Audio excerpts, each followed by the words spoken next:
Hey parents, welcome. If you are looking for homeschooling and parenting guidance, you're in the right place. I'm Rena Etienne, Montessori teacher and parent here to help.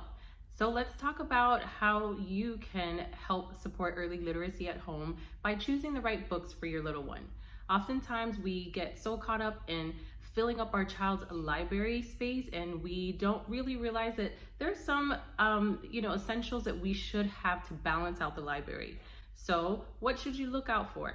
If you have a toddler at home, try to have board books, and babies as well. A lot of board books tend to basically teach children short words: yellow, duck, dog, big, small. So look out for books like that. For toddlers especially, they start to really get into what's going on in the story a little bit, right? So try to stick to short stories, and also look out for books that are appropriate to whatever they are either interested in or they are going through.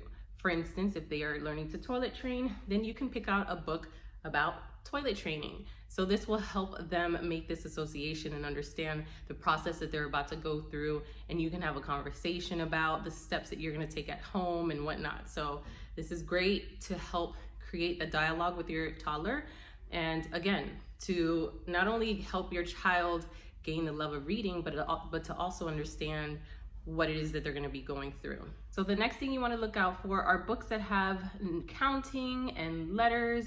And when you do look out for letters, try to look out for books that have lowercase letters, because when your child starts to recognize the lowercase letters and the phonetic sound of the letters, they will quickly be able to grasp how to blend easily. So if they learn the word that D is D and O is A and G is G, later on they will be able to easily blend that word together and read dog, right? So it's really important that you try to encourage the phonetic sound and also the lowercase letters, because the capital letters, we tend to see that in the beginning of the sentence or in nouns and sentences, right? So your child will later pick that up as they progress in their reading phases, but in the beginning, when they are going to be learning how to read, the phonetic sound of the letters are really important, and also the letters that they're going to be reading are going to be mostly in lowercase.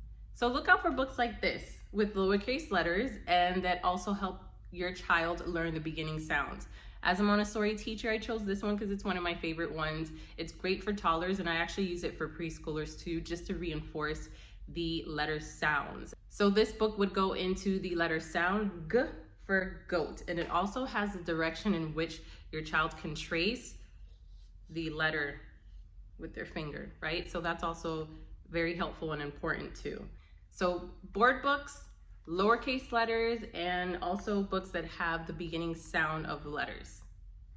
Next, you want to try to have out books that are fiction and non-fiction options. So fiction options are just basically storytelling of imagination, bears, but do bears really talk? Not really, but they're so much fun to read about, right? To use our imagination, and there's a great storyline behind a lot of these books that are fiction. So you still want to have these kinds of books out in the library. Just you want to balance it out with nonfiction books, and these are great because children love facts. They love to learn about animals. They love to learn about anything around the world. So nonfiction books tend to have realistic pictures about whatever the book is covering, right? So this one is covering the animals around the world.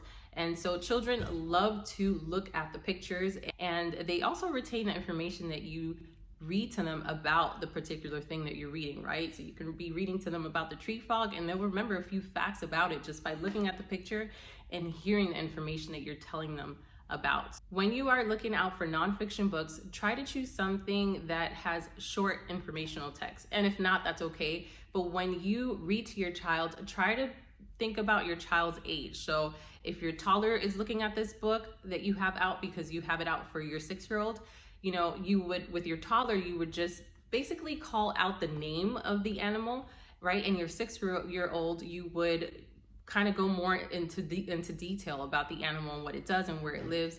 And you can do the same with your toddler, but just try to modify it and feel your toddler out. They're not going to sit through the entire book or through the same length of time that your 6-year-old would. So you got to kind of try to be open and mindful about where you need to stop, and again, feel out your child in the moment. Just be mindful again of where your child is developmentally and how you can help encourage the love of reading by always trying to keep a fun experience with reading. All right, so the best way that you can do that is, again, choosing the appropriate books, having some books out for your child, and also letting your child go to the books. Even if you're not reading to them, just let them sit through the books and flip through the pages, and that already is a way for them to basically gain this experience and this connection with the books. Hope this was helpful. Remember to subscribe so you can continue to get some more insight.